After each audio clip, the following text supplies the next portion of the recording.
La culpa es algo que solemos cargar cuando nos equivocamos o cuando cometemos un fallo. Normalmente la religión de nuestros antepasados, la culpa era algo útil porque nos mantenía reflexionando, nos mantenía con ganas de poder cambiar. Pero ¿te has preguntado si la culpa hoy sigue siendo buena? ¿Si es algo positivo para nuestras vidas? ¿O incluso si es algo que Dios quiere para nosotros? Te queremos proponer un cambio de la culpa por la responsabilidad. Pero te queremos hablar de esas ofrendas, de culpa y demás para que tú sepas un poquito de la perspectiva de Levíticos y sobre todo de Jesús sobre este tema. Bienvenido a Un Inverso Más, un proyecto que te trae el Departamento de Jóvenes Adventista de España y Sea Feliz. Estamos súper contentos de que estés con nosotros en este Inverso y, por supuesto, no puede ser de otra forma más que acompañado. Tienes que dialogar, tienes que debatir, tienes que leer, pero siempre hacerlo entre amigos. Y yo estoy muy bien acompañado y me gustaría que escuches sus voces y que puedas ver a las personas que tengo aquí al lado, súper guapos, súper guapas y que son súper majos y que están acompañados ya y que seguro son parte ya de tu familia y tu semana a semana. Así que, ¿qué tal, chicos? Bienvenidos. Gracias. Bien. Bueno, tenemos un invitado más porque seguramente tú que nos estás viendo de casa o que nos estás escuchando, hay una voz que no reconociste. Reconociste seguro la voz de Francisco o de Dafne, pero ahora tenemos a un invitado más y los que son antiguos de Inverso sabrán que hay alguien que está desde las primeras temporadas, que es Joel. Joel, ¿cómo estás? Correcto, muy bien, la verdad. Contento de estar aquí, de nuevo en Inverso. Ya hacía, pues desde la segunda temporada, ¿no?, que no estaba, y estoy muy contento de estar aquí, además en un sitio tan bonito y tan bien decorado, en comparación, ¿no?, con la segunda temporada que fue en mi casa, con el aro de luz y con un poco artificial, ¿no? Pero muy contento, la verdad, y ilusionado de estar aquí de nuevo. Qué guay, Joel. Pues muchas gracias. Cuéntanos un poquito, ¿a qué te dedicas? ¿Qué haces de la vida? Cuéntanos un poquito de ti. ¿Cuántos años tienes? Pues mira, yo soy del 2000. Bueno, ¿vale? bien. Así, pues depende del año que lo escuchéis. Y pues vengo de Barcelona y estoy pues actualmente trabajando como Project Manager, soy ingeniero en electrónica y pues ahora me dedico pues básicamente a hacer proyectos y sobre todo en mi tiempo libre y lo máximo que puedo aprovechar ese tiempo que tengo a mi disposición es de estudiar la Biblia y de poder pues conectar un poco más con Dios. Qué guay. Oye, pues muchísimas gracias, Joel, por estar con nosotros. Nos va a estar acompañando en otros capítulos más. Así que nada, Joel, muchísimas gracias. Y chicos, vosotros, me gustaría hacer una pregunta ya para todos. Vamos a hablar de la culpa y me gustaría preguntarles, ¿cómo lleváis la culpa vosotros? Cuando os equivocáis, ¿soléis tener culpa? ¿La retenéis mucho tiempo? ¿La cargáis durante mucho tiempo o la soltáis muy rápido? ¿Qué pensáis? Bueno, si queréis yo rompo el hielo. Yo soy de rumear mucho cuando me equivoco, ¿eh? Yo cuando me equivoco suelo rumear mucho. Suelo estar ahí dándole vueltas una y otra vez de por qué dije esto, no tendría que haberle dicho esto, pero por qué no sé qué, seguro no sé qué. Y seguro la persona está durmiendo en paz. Y yo por una tontería estoy dándole vueltas 30.000 veces. ¿Vosotros qué? ¿Cómo lo lleváis? Entiendo, me pasa exactamente lo mismo. O sea, como que le doy muchas vueltas, luego me canso de darle vueltas y es una de venga, ya déjalo. Pero hasta que no soluciona el problema con la persona, siempre lo tengo ahí como un run por detrás. Yo también. Y adicional a eso, lo escribo. ¿Cómo que lo escribes? Escribo... ¿Tu culpa? Si me equivoqué, no, porque normalmente el sentimiento de culpa de Ajá. haberme equivocado tal vez, o lo que dije, el cómo lo dije, me equivoqué en el tono, en la forma, tiendo a escribirlo. Uy, A escribirlo, pues, ¿sabes qué fue lo que dije? Que ya no sé por qué me siento así, ¿no? muy sano de tu parte. Para tratar de dejar pensar en Claro, ello, de hecho. eso es bueno. Y quemarlo, ¿no? Y ya Justo, está, y justo. dejarlo fluir. Bueno, a veces ¿Vosotros? quedan notas ahí en el móvil, pero... Yo le escribo también, pero a la persona directamente, en plan, no duro mucho hasta pedir perdón, que me perdonen, pero por lo mismo, porque me reconcome todo y es como necesito arreglarlo cuanto antes. No me puedo ir a la cama sabiendo que me he equivocado mucho. ¿Y tú, Joel? ¿Cómo lo llevas eso, la culpa? Bien, no, la verdad que sobre todo la reflexiono cuando duermo, ¿no? Cuando estoy ya a punto de irme a dormir y estás en la cama pensando en tus cosas y de repente te viene allí la culpa, pero generalmente pues es un peso, ¿no? Es como si llevaras una mochila y realmente pues se lleva pesada, pero cuando la liberas es como una sensación de libertad muy grande. Eso es verdad, ¿eh? Eso es que, así que hay que fluir, ¿no? Yo creo que Jesús si nos da algo es la capacidad de poder fluir, de poder avanzar, de saber que nuestros pecados se tiran al fondo de la mar y que esa culpa ya está cargada por Él. Y justamente lo que vamos a estudiar hoy en el Levítico, de cómo el Levítico nos habla de esa ofrenda de culpa, ¿no? Y cómo podemos llevar la culpa a nuestros días. Así que vamos a empezar, como siempre, con nuestro Interioriza, que sabéis que la interioriza es una parte que nos encanta porque nosotros tomamos un texto de la Biblia y ese interioriza lo subrayamos según ciertos colores. Esos colores te los podemos dejar aquí abajo en la caja de descripción, los vas a poder saber, donde el rojo, el verde, el azul significan una cosa diferente, como estoy de acuerdo, no estoy de acuerdo, es una promesa y demás. Esto ahora nos va a explicar Jorge qué fue lo que subrayó y qué significa lo que subrayó. Y en principio el texto que tenemos ahora es Levítico 5, del 14 al 16, que le corresponde a Jorge decirnos qué ha subrayado de este texto. Así que, amigo mío, es tu tiempo. Pues muchísimas gracias. La verdad que, bueno, siempre el ejercicio, ¿no? De escoger distintos textos, no, mejor dicho, versiones de la Biblia para comparar. Ajá. Empiezo por la Reina Valera, así súper rápido, que es como la más común. Dice, habló más Jehová a Moisés diciendo, cuando alguna persona cometiere falta y pecare por yerro en las cosas santas de Jehová, traerá por su culpa a Jehová un carnero sin defecto de los rebaños, conforme a tu estimación en ciclos de plata del ciclo del santuario, en ofrenda por el pecado, y pagará lo que hubiere defraudado de las cosas santas, y añadirá a ello la quinta parte, y lo dará al sacerdote, y el sacerdote hará expiación por él con el carnero del sacrificio por el pecado, y será perdonado, ¿no? Entonces ahí, en la primera versión súper rápida, si uno lee la Reina Valera, pues hay cosillas que quedan como claras, pero hay otras que quedan como que no sé exactamente a qué se refiere el Señor, ¿no? O este texto y por qué lo estaba diciendo como tal, ¿no? Y una de las primeras palabras que creo que en algún momento lo explicábamos en un episodio era la palabra hierro, ¿no? De qué significa el hierro y principalmente pues es una equivocación que se mete por ignorancia o por descuido, ¿no? O sea, en este caso el texto está hablando de que se equivocó, pero no sabía que se había equivocado, ¿no? Fue sin querer. Entonces, yendo un poquitico más allá, voy a leer 2 versiones más. Leo primero la PDT, Palabra de Dios para Todos. Dice, el Señor le dijo a Moisés, el que sin intención cometa pecado, ya no utiliza la palabra hierro, y resulte culpable de fraude, y aquí resalto la palabra fraude, porque, espérate, ya no me está hablando, o mejor dicho, parece que me estuviera hablando de algo económico. Me está hablando de algo ya más monetario, ¿no? Contra lo que ha sido consagrado al Señor, traerá un carnero sin ningún defecto como sacrificio y restitución al Señor, se usará el peso oficial para fijar el precio del carnero. Y esa persona pagará por el pecado que cometió contra lo consagrado a Dios, llevará lo que prometió más una quinta parte, ¿no? Estamos hablando de dinero, y lo entregará al sacerdote. Luego, con el carnero, como sacrificio de restitución, el sacerdote purificará a esa persona y quedará perdonado, ¿no? Entonces, resalto el hecho de que utiliza la palabra fraude, entonces ya estamos hablando de un tema económico, y adicional a ese, parece que le estuvieras robando al Señor, y sobre todo sin darte cuenta. Entonces, es interesante cómo lo parafrasea el texto bíblico, porque el Señor te dice de alguna forma, te muestra tu error y te muestra la salida. Te dice, oye, te equivocaste, sin darte cuenta. Pues no te preocupes, ¿sabes lo que tienes que hacer? Tienes que hacer esto y esto y esto. Y por último, me gusta la versión traducción al lenguaje actual, que es súper clara. Y miren lo que dice. Dios también le dijo a Moisés, si alguien, sin darse cuenta, me ofende por no darme lo que me corresponde, deberá presentarme como ofrenda a un carnero sin ningún defecto. El sacerdote me ofrecerá el carnero y yo perdonaré al que me ofendió. Pero si lo prefiere, puede presentarme una cantidad de dinero equivalente al precio del animal, más un 20% del precio, el cual será para el sacerdote. El precio se calculará según la moneda oficial, ¿no? Entonces, al final es interesante porque lo que decía, a la culpa el Señor te muestra de alguna forma la salida. Se resalto 2 colores. En principio, el color azul, sobre todo en la última parte del texto, cuando habla de purificará a esa persona y quedará perdonada, porque al final es lo que importa, ¿no? Estamos hablando del perdón. Imagínate donde nosotros cargáramos con la culpa, independientemente que querramos salir de ahí, pero toda la vida, por años, de los errores que hemos cometido. Caramba, tendríamos un caparazón mucho más grande que un mismo caracol, ¿no? Cargando con todo eso encima como tal. Pero el Señor muestra la salida para el perdón. Y número 2, me llama la atención la parte donde dice, y lo entregará al sacerdote, y lo resalto en amarillo, porque al final es como, oye, caramba, el sacerdote, ¿qué papel está jugando aquí? ¿No? Es como ese amarillo de no estoy de acuerdo, ese me cuesta ver el rol que juega el sacerdote ahí, porque al final está hablando de dinero. Entonces, como que, oye, es curioso que la solución fue, vale, ponte a cuenta conmigo, haz este proceso, y después el sacerdote como, premialo, ¿no?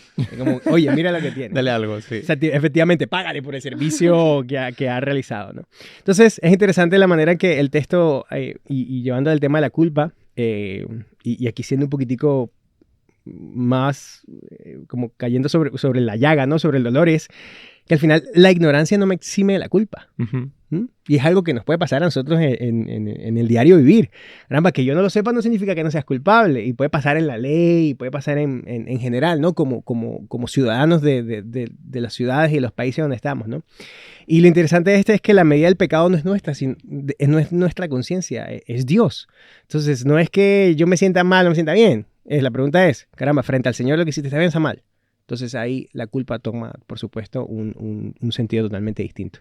Así que nada, eso creo que fue al final lo que resalto de los textos. Qué guay, ¿eh? Me parece muy interesante y sobre todo yo lo conecto con dos cosas, ¿no? Que no sé si después de todo lo hablaremos. Pero el tema, un versículo de Jesús cuando está hablando de una parábola que dice, si tú cometes un error contra tu hermano, dice, y te acuerdas cuando estás en el santuario, en la puerta, y te acuerdas ahí, deja ahí tu sacrificio, ve y reconcíliate con tu hermano, y después vuelve, ¿no? Y le da el peso a esa restitución, donde está buscando pasar de esa culpa a la responsabilidad de hacerte cargo de tus errores. Sí. Y justo también lo que decías, ¿no? Que muchas veces pensamos que nuestra ignorancia nos exime de la responsabilidad de cargar con nuestros errores. Sí. Y esto no es así. Es como, por ejemplo, hoy en día cuando, oye, es que, no sé si conocéis a personas que dicen, no, es que yo soy muy directo. No es como que yo suelto por la Te digo boca las cosas así. lo que yo quiera y me da No igual si puedo lastimar o con no, ¿sabes? Entonces como que es que yo soy así. Bueno, sí, te digo, pero eres así, pero hazte responsable de lo que sueltas por la boca, ¿no? Porque eso no te exime de tu responsabilidad, de tu culpa o de tu error. Así que muchas gracias, Jorge. Muchas gracias. Vamos a empezar por las preguntas. Y la primera pregunta, porque yo creo que hemos hablado mucho de la culpa y demás, pero queremos hablar de la ofrenda de la culpa, que ya Jorge más o menos nos dio un inicio, una introducción a esto. Así que Ramona, por favor, cuéntanos qué es la ofrenda por la culpa o por la transgresión, qué es esto, ¿no? O sea, qué significaba y sobre todo, qué relación tiene con Jesús, ¿no? Y la restitución y todo esto. Cuéntanos un poquito. La ofrenda de la transgresión, porque me gusta más esa palabra, o sea, la parte de la culpa, es cuando se hace una ofrenda cuando la persona peca contra los derechos de Dios o de otra persona. Y él ha leído muy bien la parte de Dios, que me parece bastante, porque es bastante clara como lo explica, especialmente en la última versión que tú has leído. Y luego está la parte cuando habla del prójimo, del daño al prójimo. Entonces, daño a Dios, los diezmos, ofrendas y de ese tipo de cosas. Daño al prójimo, mentir, robar, engañar o usar violencia contra el prójimo. Esos son los que menciona. Entonces, el sacrificio es lo que ha dicho, o el cordero, o el dinero representando el peso del cordero.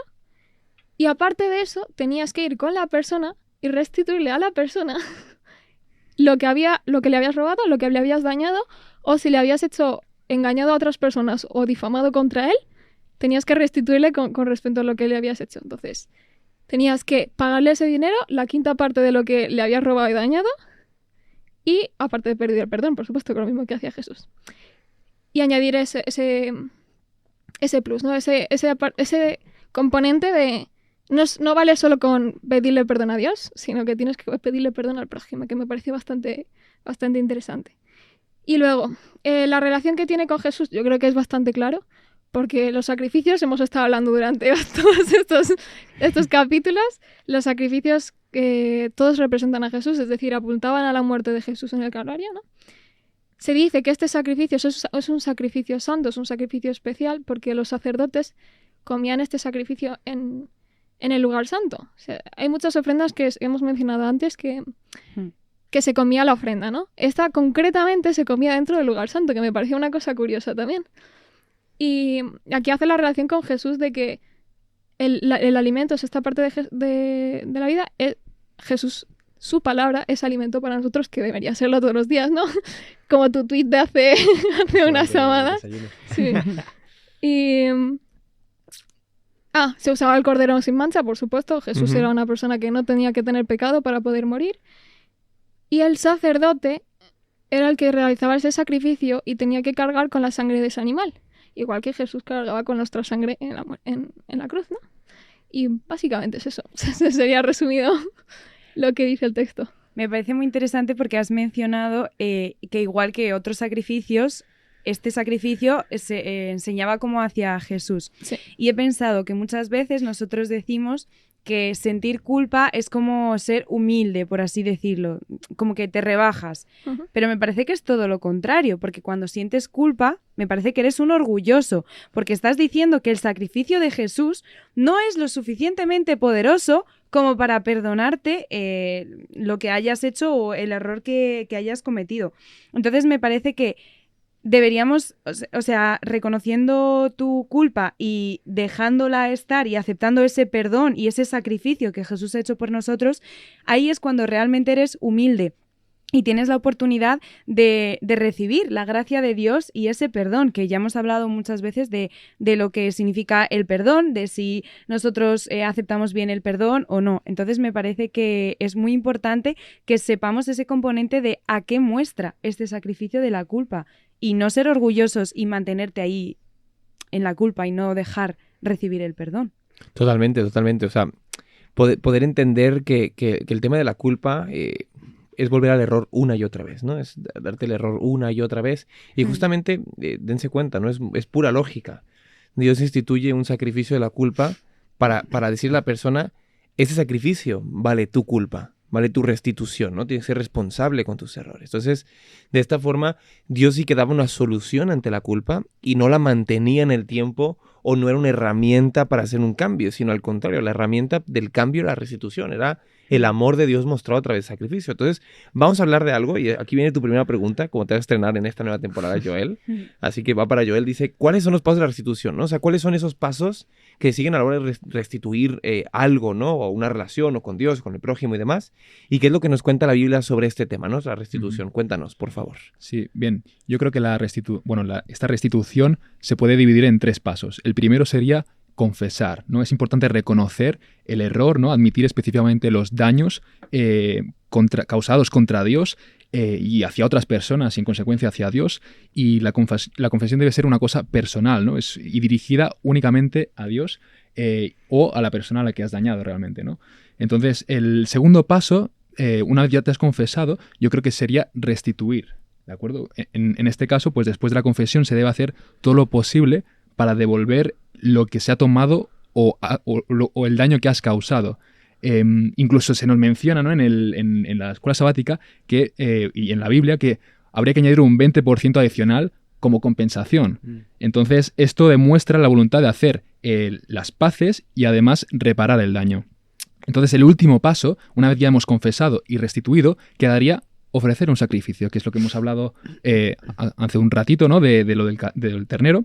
Entonces, una vez que se ha confesado y se ha realizado esa restitución, se confía en la sangre expiatoria de Jesús para obtener ese perdón. Se ofrece un sacrificio, en este caso es el carnero, como un acto simbólico de arrepentimiento y reconocimiento del alto coste causado, ¿no? En cuanto a lo que la Biblia nos comenta acerca de la restitución, ¿no? Se hace énfasis en la importancia de la confesión personal, la restitución y la oferta de sacrificio para obtener el perdón. La Biblia muestra la misericordia de Dios hacia aquellos que se arrepienten sinceramente y de corazón y hacen las paces con Él, y con aquellos a quienes han perjudicado, pues se arrepienten realmente. Además, no se responsabiliza a las generaciones posteriores, es decir, cuando tú cometes un error, el error es tuyo, no es de tus hijos. Entonces, esto es muy importante porque no se arrastra. Tus hijos o las próximas generaciones no se responsabilizan de la culpa de sus padres o de sus antepasados. Y eso es muy importante, ¿no? Es importante tener en cuenta que el perdón y la salvación se obtiene a través de la fe. Y además en Cristo. Y aunque el pecado es perdonado, a menudo pues puede dejar cicatrices en nosotros que pueden costar de reparar, y a veces pues costarán hasta que Cristo vuelva. Muy, muy interesante lo que dices, ¿no? Siento que en muchas ocasiones el tema de la confesión a veces lo más complejo, pero después de la confesión yo creo que es muy importante el tema de restituir, ¿no? Ese 20%. Y si no lo pensamos en términos económicos, ¿no? Porque quizás es mucho más visible en términos económicos, pero quizás en términos emocionales también hay un daño emocional muy fuerte cuando una pareja, por ejemplo, le es infiel a otra, ¿no? Claro. Hay un daño emocional fuerte, hay un tiempo perdido, hay un esfuerzo, hay muchas emociones que se han perdido ahí.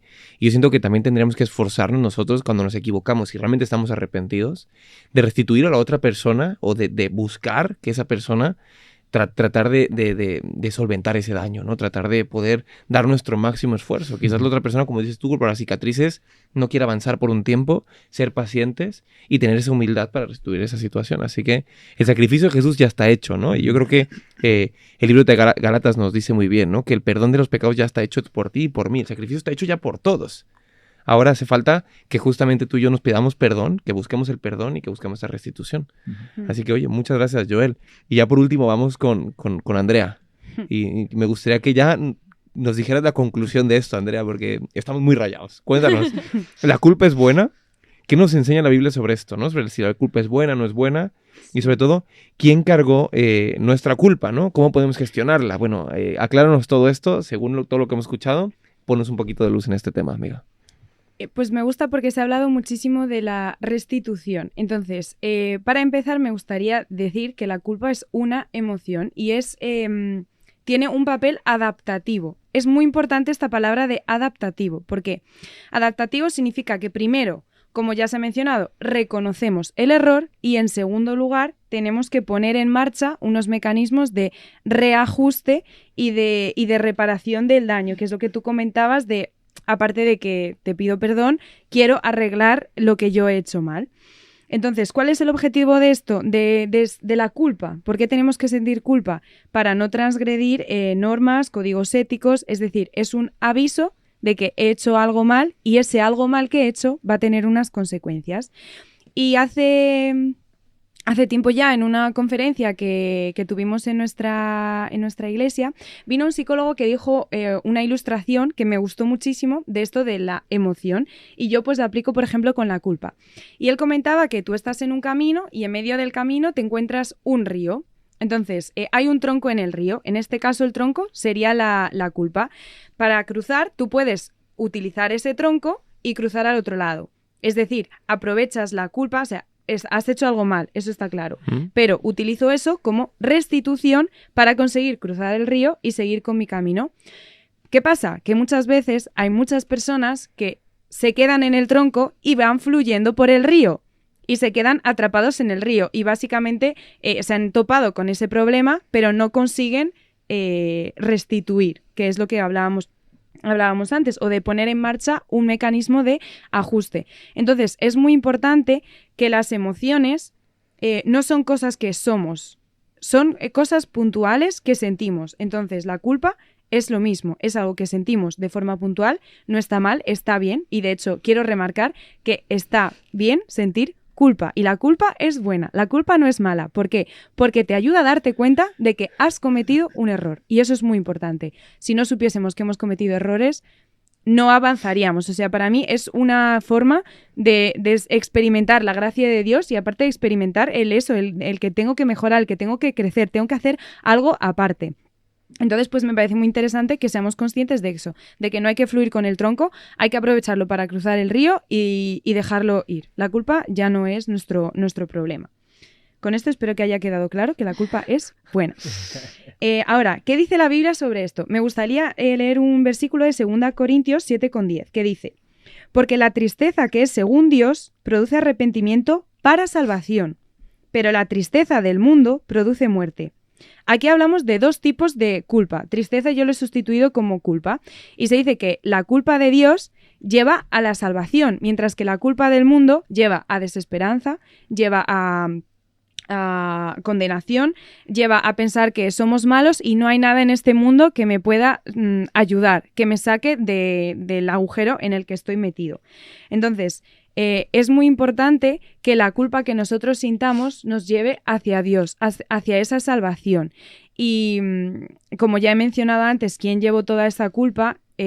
Dios dejó a su Hijo para que pudiese llevar esta culpa por nosotros, para que nosotros seamos perdonados. Por eso, dejad de ser orgullosos y si sois perdonados, aceptad ese perdón y no sigáis sintiéndoos culpables, porque literal estamos siendo orgullosos, no hay más. Hay que ser humildes. Estás diciendo con todo ese orgullo tuyo que el sacrificio de Dios, como he dicho antes, no es suficiente para perdonarte lo que tú hayas hecho.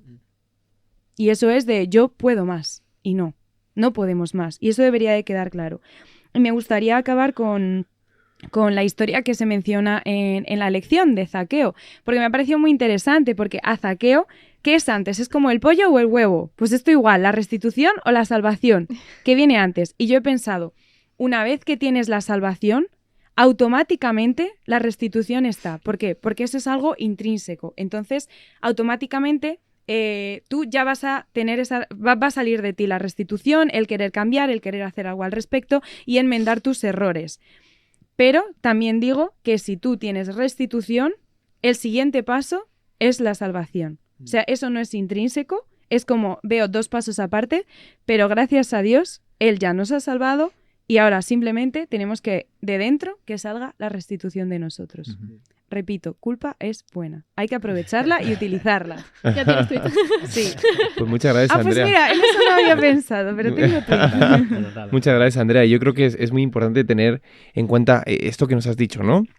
Darle a la culpa una utilidad, pero que no nos estanque, ¿no? Yo creo Claro. que tú lo dijiste muy bien, Aprovecharla. ¿no? Aprovechar esa culpa al principio porque nos hace conscientes, ¿no? Yo siento que esa culpa nos da conciencia, nos hace Sí. conscientes de nuestro error, pero cuando somos conscientes de nuestro error tenemos que pasar a la responsabilidad. No nos podemos quedar con la Exacto. culpa, porque si nos quedamos con la culpa no es un buen compañero de viaje. La culpa nos da la capacidad de conciencia de nuestro error y nos brinda la oportunidad de saber que esa culpa ya la cargó Cristo por mí y a mí me toca otra cosa que es la responsabilidad. Así que si tú estás cargando culpa, querido amigo, suéltala ya, déjala reposar en Jesús y fluye.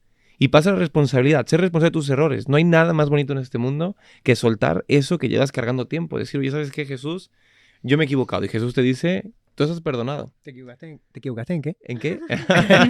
Bueno, hay alguien de aquí que me he equivocado. Bueno, ahora fluyamos. Fluyamos. Hay que ser responsables, hay que admitir Sí. nuestros errores, hay que buscar restituir y a partir de eso yo creo que avanzar será mucho más sencillo. Chicos, muchas gracias. Muchas gracias por estar con nosotros. Andrea, por favor, Quería volver a decir dale. otra cosa, porque has dicho tú de aprovechar la culpa y utilizarla. Y he pensado, si como el dicho este es, si la vida te da limones, haz limonada. Pues igual. No si digas, guárdala para el tuit, tía. si la vida te da culpa, en plan, aprovéchala. Pero no te quedes en ella. Igual Claro, que claro, los claro. limones, no te quedas en ellos. No, Pues no, haces igual. limonada. Muy guay. Muy bien, muchas gracias, Andrea. Bueno, vamos a pasar a los tweets, ya que estamos muy creativos. Sí. Y si queréis, vamos a compartir cada uno de nuestros tweets. Vamos a nuestro Implícate. Y en este Implícate la idea es un poco expresar todo lo que hemos hablado en un tweet. Así que, chicos, no sé quién quiere empezar. ¿Quién lo tenga por ahí? Yo tengo. Dale, Ramona, a tope. A ver si me acuerdo bien, ¿eh? El mío era, no olvides de pedir perdón y restituir el daño que has hecho. Como resumen máximo de lo que hemos hablado Qué ahora. guay, qué guay, qué guay. Totalmente. Muy guay, muchas gracias. Voy. El mío toca un poco lo que mencionabas hace un momento, ¿no? Sobre ese tema de responsabilidad, de la culpa. De que muchas veces nos damos palo nosotros mismos cuando, por supuesto, podemos descansar en el Señor sobre la culpa que podamos sentir, ¿no? Y me hizo recordar un libro, ¿vale? Escrito por es un actor colombiano que se llama Jaime Lopera. Y él escribió un libro hace muchísimo tiempo que se llama La culpa es de la vaca. Ah, ¿No? Y en ese libro de La culpa es la vaca, pues son un montón de anécdotas y fábulas en el cual de alguna forma siempre los personajes lo que hacen es, con tal de no asumir la responsabilidad de comprometernos nosotros mismos y asumir nuestros errores, no es que la culpa es de la vaca. Es que la culpa es de la vaca, ¿no? Entonces mi tweet es eso, pero para que sirva como reminder, ¿no? Un recordatorio de, hey, asumámoslo, si nos equivocamos, asumámoslo, seamos responsables y busquemos, por supuesto, el perdón y la liberación de eso. Así que el tweet sería, la culpa es de la vaca. En mi familia, he de decir que nosotros también no hemos leído el libro, pero la culpa en mi familia es del gato. Sí. ¿Quién ha hecho esto? ¿Quién ha tirado El esto? gato. El gato. ¿Quién ha abierto la Así nevera? somos, El gato. Así somos. Sí, siempre. Qué gracioso. Bueno, si queréis vamos en orden, yo digo mi tweet, Sí. luego Andrea y luego terminamos Joel. Mirad, mi tweet es, la culpa te estanca. Cristo la cargó por ti, ahora te toca a ti. La responsabilidad de tus errores te ayuda a avanzar y seguir adelante. No es muy creativo, pero siento que es muy divulgativo. Es un tuit divulgativo, por favor. No todos pueden ser creativos. Andrea, por favor. Juzgamos. El mío tiene que ver con la ilustración que he mencionado del tronco en el río. Entonces es, no te aferres a la culpa, deja fluirla en el río. Ah, muy Déjala guay. fluir en el río. Pensé que iba a decir, agárrate, tronco. Sara, por favor, desde postproducción, déjala, es muy importante. Joel, Primer tuit. Pues Primer sí, tuit, ¿eh? Estreno. Vamos. Ostras, qué tensión. Pues yo he puesto un poco resumen también de Levítico, pero en general pone Levítico, un libro de la Biblia que aborda temas de salud, higiene y pureza, estableciendo leyes divinas para su pueblo. Estudiar y discernir la culpa nos ayuda a superarla y a liberar esa carga que Jesús lleva por nosotros. qué guay. Muy guay. Eso, Estoy muy divulgativos. divulgativo. Sí, Joel y sí. yo somos muy divulgativos. Ahí se Sí. nota quién divulga. ¿Quién Se divulga? nota, se nota. Muchas gracias, Joel. Gracias, Ramona, Jorge, Andrea. Muchísimas gracias por estar con nosotros. Y gracias a ti. Gracias que estás en casita, que nos estás escuchando, quizás en el bus, quizás estás en tu casa, quizás estás limpiando o haciendo cualquier otra cosa, muchísimas gracias por dedicarnos un momentito, por estudiar Inverso con nosotros. Recuerda que Inverso lo puedes encontrar aquí abajo, que puedes comprarlo y te va a llegar hasta tu casa, que puedes descargarlo en la app de Escuela Sabática Oficial, donde vas a poder encontrar los vídeos y los audios que hacen poder encontrarlo en el canal de YouTube. Si lo estás viendo por aquí, pues bienvenido, de YouTube de Sa Feliz, y también lo vas a poder encontrar en Inverso High, ¿vale? El departamento de jóvenes. Por favor, visita Sa Feliz, que tiene contenidos muy buenos para ti, tiene muchos libros, cursos y un montón de cosas que pueden ser súper útiles para ti. Te dejaremos todo aquí en la caja de descripciones, todo para conseguir Inverso, la página web de Sa Feliz, las últimas ofertas y todo lo que tú quieras estará aquí abajo para que puedas visitarlo, para que puedas estudiarlo y sobre todo para que te sigas llenando de contenidos buenos para tu vida. Así que muchas gracias por estar con nosotros. Nos vemos en el siguiente Inverso, sábado con sábado, y bueno, nos vemos hasta la próxima semana y muchas gracias por estar con nosotros. Deja la culpa y fluye en Jesús. Hasta luego.